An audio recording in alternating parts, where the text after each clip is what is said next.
bukan menjadi rahasia lagi kalau CIA, lembaga intelijen Amerika, sering menggulingkan sebuah pemerintahan yang sah. Ada 5 hal yang mereka lakukan dan sampai sekarang mereka masih tetap melakukannya. Yang pertama yang dilakukan adalah, dan yang ini adalah paling sering, yaitu membiayai oposisi. Cara ini adalah cara yang paling aman dan metode paling murah dari CIA. Bisa hanya memodali memberi uang kelompok oposisi atau memodali mereka yang akan melakukan kudeta. Iran di tahun 53, Vietnam di tahun 63, Brazil, Guatemala, salah satu operasi intelijen dengan model ini yang dilakukan oleh Amerika. Cara nomor 2 yang paling sering dilakukan adalah dengan assassination atau pembunuhan. Membunuh pemimpin lalu menggantikan dengan pemimpin yang pro-Amerika. Misalnya Patrice Lumumba di Kongo, dan banyak lagi pemimpin-pemimpin berbagai negara yang tidak jelas kematiannya tapi didesain oleh Amerika agar digantikan dengan pemimpin yang pro-Amerika. Lalu, cara ketiga yang paling sering dilakukan oleh CIA adalah melumpuhkan ekonomi, atau dalam bahasa akademinya adalah economic assassination. Perang tarif dengan Cina, embargo perdagangan, dengan cepat akan merubuhkan sebuah negara seperti Kuba sampai sekarang di embargo. Kemudian Chile di tahun 70-an ketika Allende yang melakukan nasionalisasi atas aset-aset Amerika membuat Presiden Nixon memerintahkan CIA dengan kalimat "Make Chileans Scream" atau membuat bangsa Chile menjerit. Yang terakhir, Pinochet mengkudeta Allende. 2 hal itu dilakukan di sana. Tekanan secara ekonomi lalu mendukung kudeta oposisi. Lalu saat ini misalnya serangan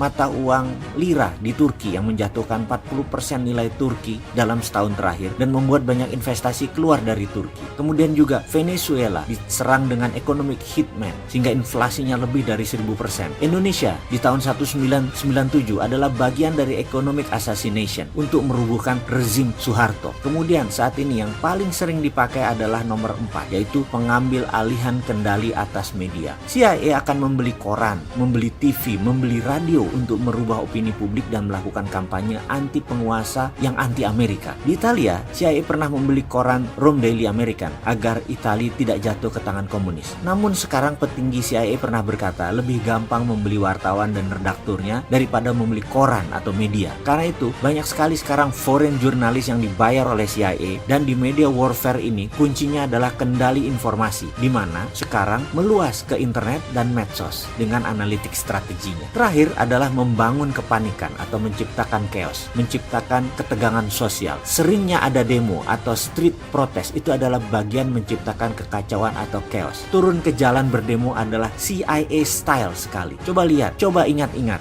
di Indonesia yang sedikit-sedikit turun ke jalan, belakangnya pasti siapa? Kita bahas detailnya di chapter yang lain. Dan pastikan mereka yang turun ke jalan itu tidak tahu apa motif asli demo tadi. Itu adalah kunci sukses demo. Misalnya tokoh Iran Muhammad Mossadegh yang menasionalisasi aset minyak Inggris di tahun 53, digalanglah demo besar-besaran sampai terguling, dan kemudian boneka Amerika Syah Iran dijadikan monarki lagi. Juga demo panjang Hong Kong saat ini, demo besar misalnya kemarin di Malaysia untuk menggulingkan Najib yang pro Cina beberapa tahun yang lalu. Ini semua adalah sedikit informasi tentang organisasi rahasia dan bagaimana operasinya, dan masih banyak lagi yang sebenarnya kita tidak tahu. Jadi ke depan ada baiknya Indonesia hati-hati. Kita harus punya strategi berlapis dan bermain cantik. Baru nanti kita salib mereka semua di tikungan. Barulah Indonesia bisa jadi negara besar.